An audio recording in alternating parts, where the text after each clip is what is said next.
নবীর গর্দান মোবারকের চাদরের টান দিয়ে ক্ষত সৃষ্টি করলো আর নবীর গোষ্ঠীকে গালি দিল, আমাকে সহ্য করতে পারে? ইয়া রাসূলুল্লাহ সাল্লাল্লাহু আলাইহি সাল্লাম অনুমতি দেন, সম্ভবত কাফেররা কল্লা ফেলেছে তলোয়ার দিয়া। এখনো মেয়াদ শেষ হয় নাই, সময় যেটা দেওয়া হয়েছে সময় শেষ হয় নাই।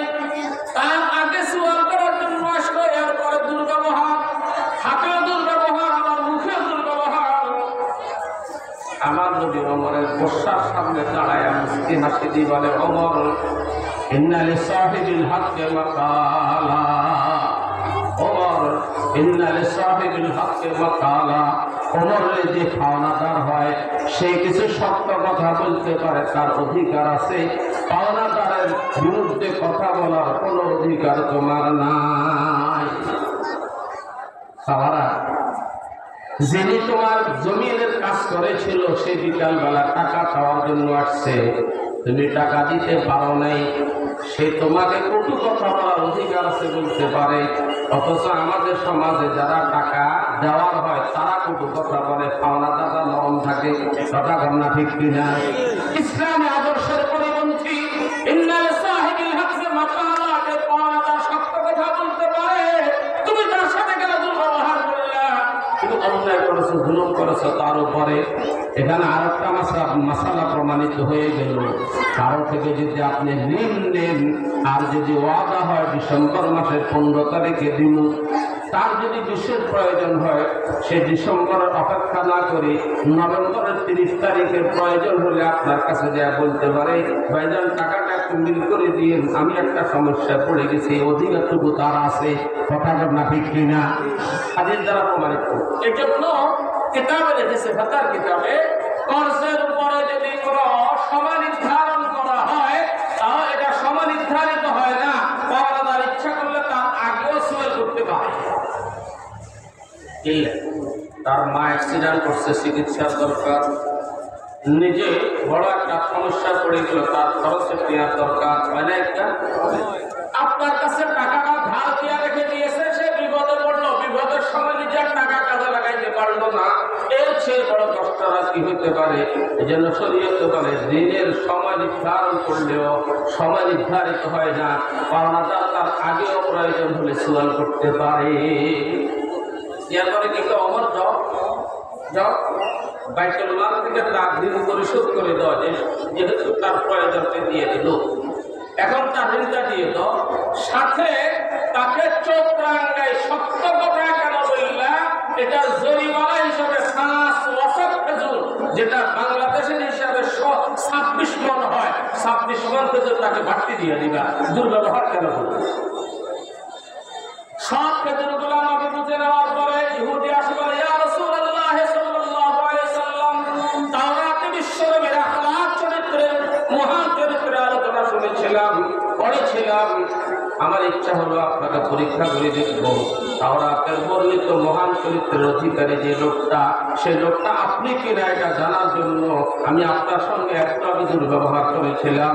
আপনি দুর্ব্যবহারের বিনিময়ে যে জবাবটা দিলেন, যেভাবে ব্যবহার দেখাইলেন তাওরাতের বর্ণিত মহান চরিত্রের অধিকারী, আমি নিশ্চিত হয়েছি আপনি হলেন সে আখির জামানার পয়গম্বর মুহাম্মদুর রাসূলুল্লাহ সাল্লাল্লাহু আলাইহি সাল্লাম। হাতটা দিয়ে দেন, আমি কলমা পড়ে মুসলমান হয়ে যাই। ইদফা বিল্লাতি হিয়া আহসান ফাইদাল্লাতি বাইনাকা ওয়া বাইনাহু আদাওয়াতুন কাআন্নাহু ওয়ালিয়্যুন হামীদ।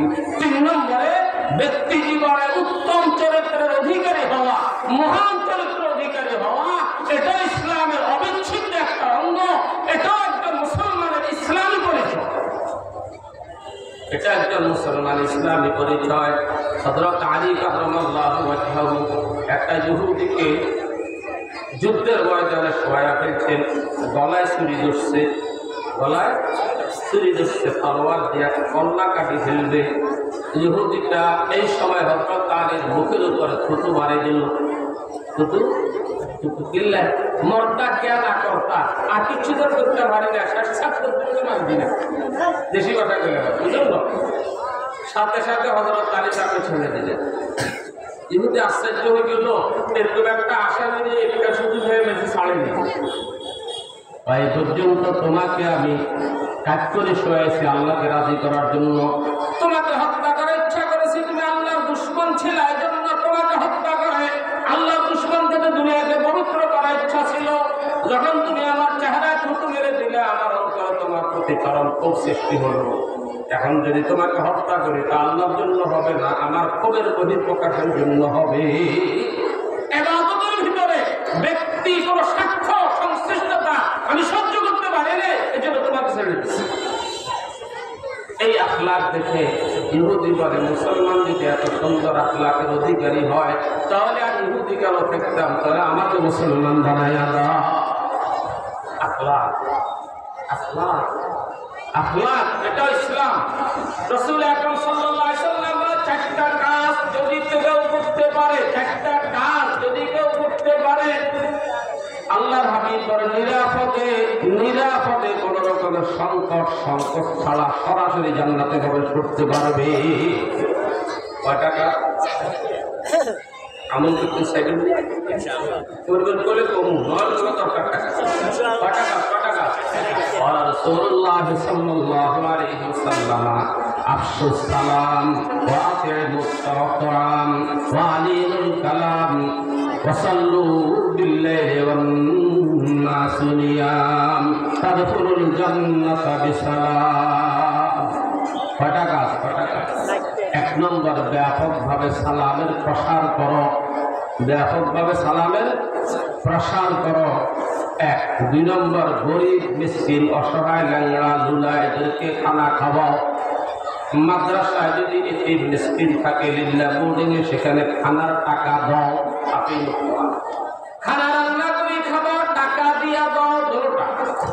এক নম্বর হলো ব্যাপক হারে সালামের প্রসার করো। দুই নম্বর হলো গরিব মিসকিনদেরকে খানা খাওয়াও। তিন নম্বর হলো